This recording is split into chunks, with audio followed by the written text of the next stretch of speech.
What's the one thing in business spreading almost as fast as AI? AI risk. Every new AI tool, vendor feature, and integration creates another opportunity for something to go wrong. And most security programs were not built for AI's pace of change. That's where Vanta comes in. Vanta is the #1 agentic trust platform used by more than 16,000 fast-moving companies, including Synthesia, Nando's, and Granola.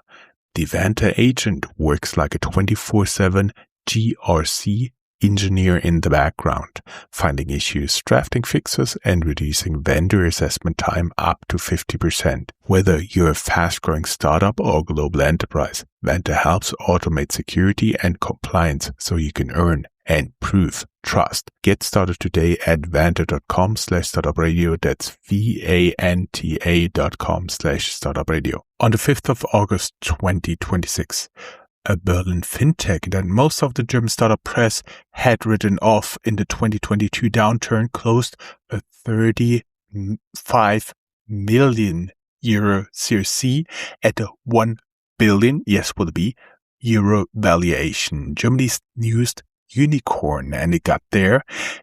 This is the interesting part. With the public bet against the loudest consensus in enterprise AI right now, the Unicorn Atlas is back. This is episode number 2. This is Moss.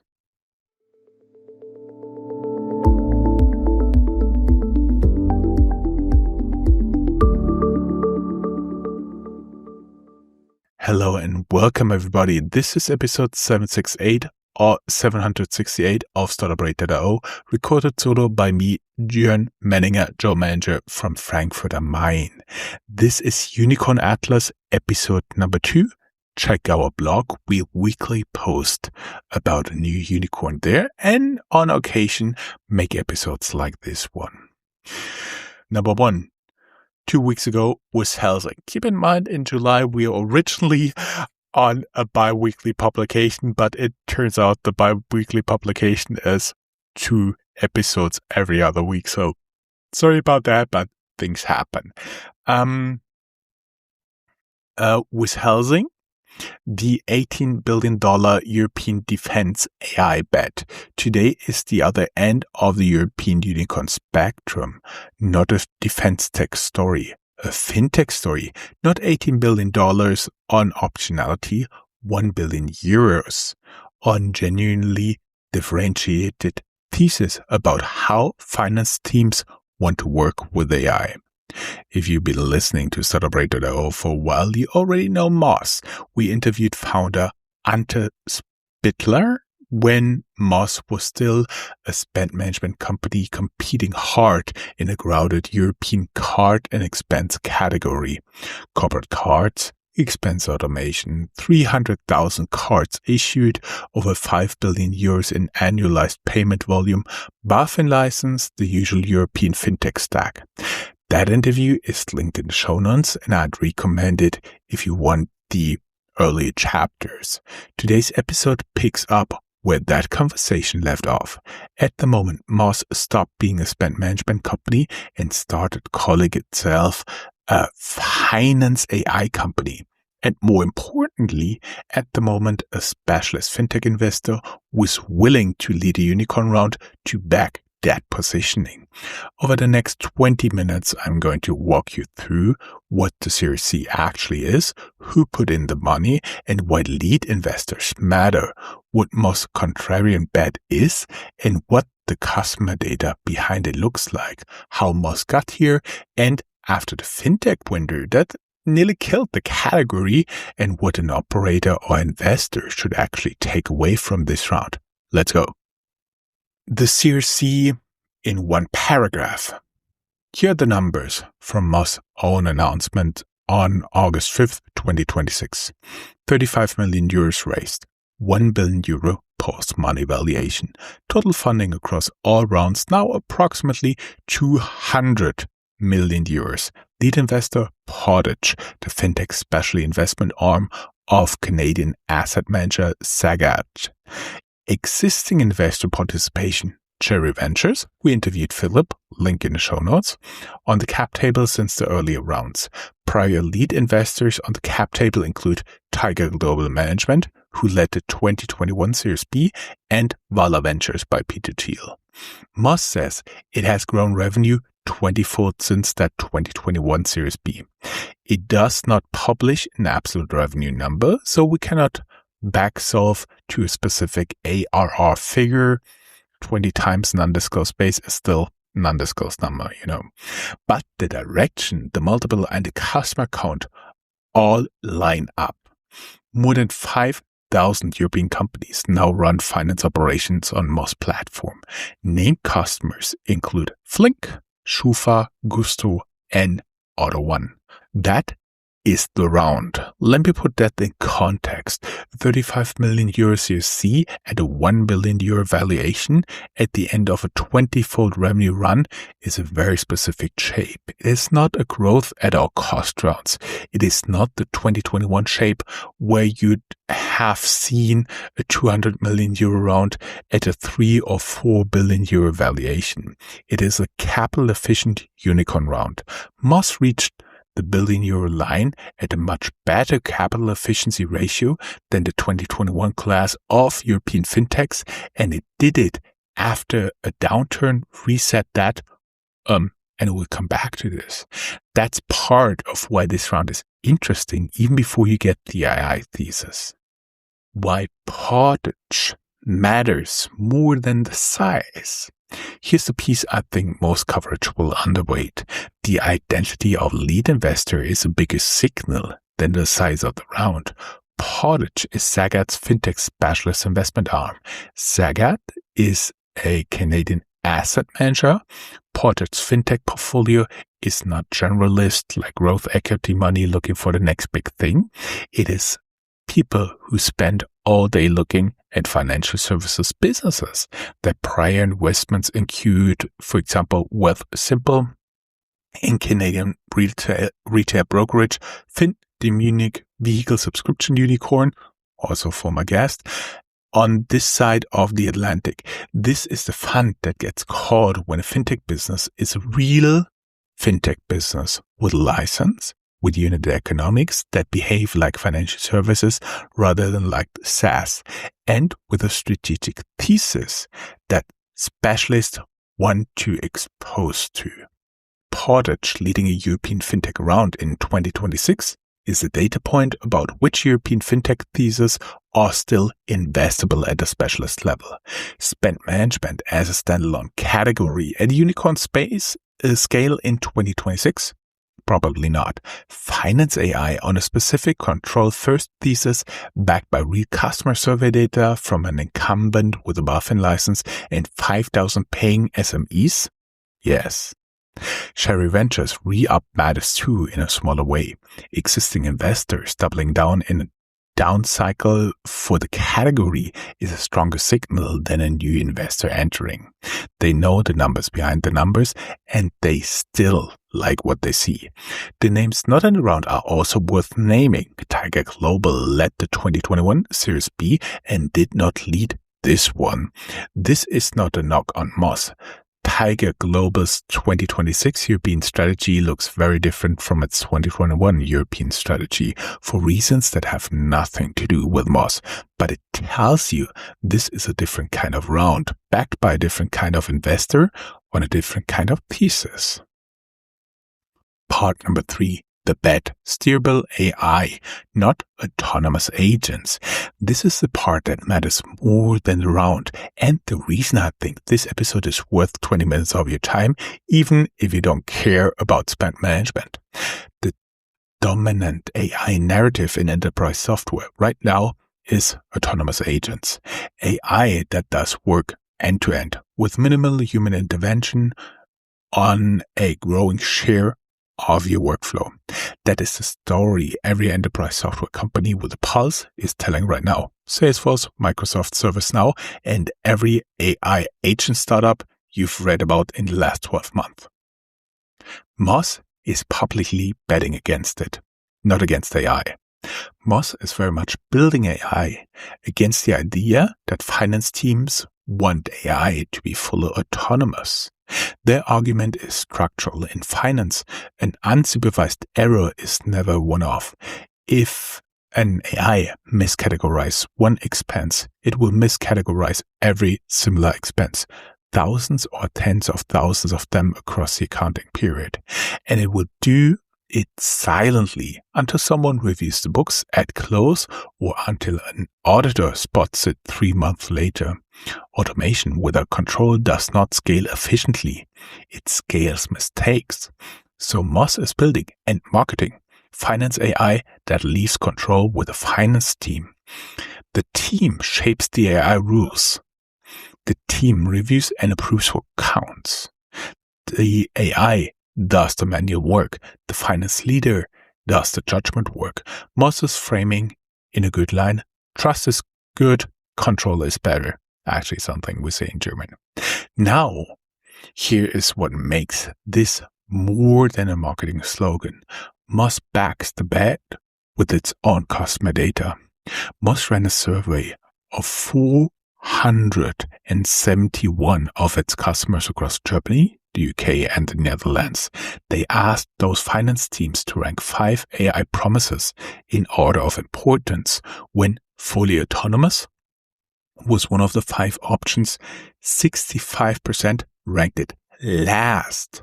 Only 6% ranked it first. When they asked what single criterion mattered most, 48% named control over the system. And the ordering was identical across all 3 markets. That is actually a real data point. It's not proof that the autonomous agent thesis is wrong. It is proof that in the specific segment Moss sells to, European finance team and mid-market SMEs, roughly 10 to 1,000 employees, the buying signal on AI is control, not autonomy. And Moss has built a company around that signal. Now, the honest counter question. Is it durable differentiation or is it just a short-term positioning play? Here is a stronger version of the bull case. If Moss is right about finance team preferences, then the segment of the AI market they sell into rewards the vendor who compounds control features over time. Think audit trails, review flows, guardrails, human-in-the-loop workflows, permission system, explainability. Those are hard to build. They are unfashionable relative to autonomous agent demos, and they are exactly what enterprise finance buyers actually check on procurement. The honest counter is that if the autonomous agent camp is right and finance team's preferences change over the next, say, 3 to 5 years as they see peers succeed with more autonomous setups, Moss positioning becomes a liability, not a moat. That is the option the bear case is holding.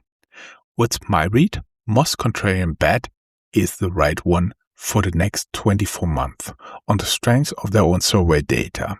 Beyond that, it will depend on whether the autonomous agent camp actually delivers wins in finance, not in customer support, not in coding, not in general knowledge work, but specifically in accounting and close operations.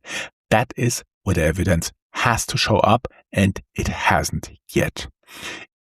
If your firm is building enterprise AI for finance, sales, operations teams, and wants to reach the European operators and investors who make the buying calls, become a Startup.io partner. Number 4. The scale-up path to 1 billion. Moss was founded in 2019. Co-founder and CEO Ante Splitter is a former investment banker and VC. When we interviewed him, he described building Moss out of the finance chaos of a prior marketplace startup he had worked with, where the finance team was drowning in expense report and vendor invoices. Classic founder pattern. Build the tools you wish you'd had. The company raced through the 2021 boom, Tiger Global at the Series B with Vala Ventures and Cherry Ventures. That puts Moss in the middle of the 2021 European fintech class, the one that raised at aggressive valuations, hired aggressively, expanded aggressively. And then The 2022 to 2023 fintech winter hit. Most had layoffs. Splitter was publicly called that period in a Startup.io interview horrible. That is not the language of a founder spinning downturn. This is the language of a founder who really lived it. Here is what makes the arc worth calling out. Moss reached the €1 billion line with a 35 million euro round in a 20-fold revenue base. That is more capital efficient path to unicorn than most of the 2021 class ever managed. The company came out of the reset with a tighter cost structure, a clearer product thesis, and a better relationship with its buyers. That is the pattern successful post-winter fintech share. For the operator listening, the reset story matters because it tells you something about how Moss will handle the next stretch. Companies that came through the fintech winter and rebuilt from a smaller, more disciplined pace tend to build differently in the next upcycle than companies that really never had to make hard cost decisions.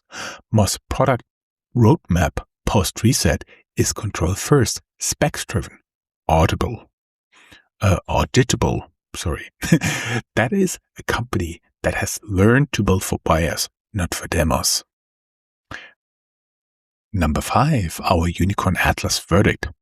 Let me compress this into a verdict. Moss is a real unicorn. Real customers, over 5,000 of them. Real revenue growth, 20-fold since 2021, on a public track record. Real product, corporate cards plus a finance suite plus a finance AI layer. Real regulatory footing, a BaFin license, active in Germany, the UK, the Netherlands, and additional EU markets. Real capital efficiency, a 35 million euro Series C at a 1 billion euro valuation is much healthier round shape than the 2021 European fintech class. Moss is also a company priced on a specific contrarian thesis about how finance teams want to work with AI. The thesis has real customer survey data behind it. It has attracted a specialist fintech investor as lead, which is the strongest available validation of a fintech thesis in 2026. And it lines Moss up against the loudest AI narrative in enterprise software, autonomous agents, with a clearly named alternative. The question the next 18 months will settle is whether Moss Finance AI positioning holds as more of the market ships autonomous agent features. If Moss's survey data reflects a durable buyer preference, this is a compounding advantage. If it reflects a transitional preference that changes as autonomous agents actually start working, Moss's differentiation erodes. For the operator, the finance leader listening to this, the buying signal here is control. Moss's survey says finance teams rank fully autonomous last. Evaluate finance AI on how much oversight it preserves, not how much it removes. That is the message from your peers. For the investors, Moss reached $1 billion on 20-fold revenue growth, and it improved capital efficiency after downturn reset. That is a different profile from 2021's growth at all costs unicorns. If your fund is underwriting European fintech scale-ups in 2026, the Moss shape is closer to what will keep working than the 2021 shape. For the ecosystem, Moss as a data point on European scale-up capital, finding a way to reach unicorn valuation through capital-efficient parts on differentiated thesis with specialist investor leads. That is the pattern that has become normal for Europe to close its scale-up gap, as we covered in Germany's scale-up strategy, our episode 766, rather than relying on 2021 style mega rounds funded by generalist growth capital. Moss is one company, but the shape of this round is the shape of the funding path European scale-ups need. Startup.io is where European founders, VC and corporate strategies show up when they want to understand what a different European scale-up thesis actually looks like in market. Partner with us to reach that audience with a firm story. That is Unicorn Atlas, episode number 2, Moss, Berlin, Germany's newest unicorn. If you found this helpful, Please rate and review Startuprad.io wherever you're listening or watching this. The companion blog post with all the data tables, the funding history, the founder interview link, and the full source list is, of course, on our blog at startuprad.io/blog. You can also read the underlying Unicorn Atlas edition on Moz, of course, on our platform, which we keep continuously updated as the story develops. If you missed Unicorn Atlas entry number 1, Helsing at $80 billion, the link is in the show notes. Subscribe on YouTube, Apple Podcasts, Spotify, and wherever you find your audio, and I will see you with the next one. This has been Joe Menninger.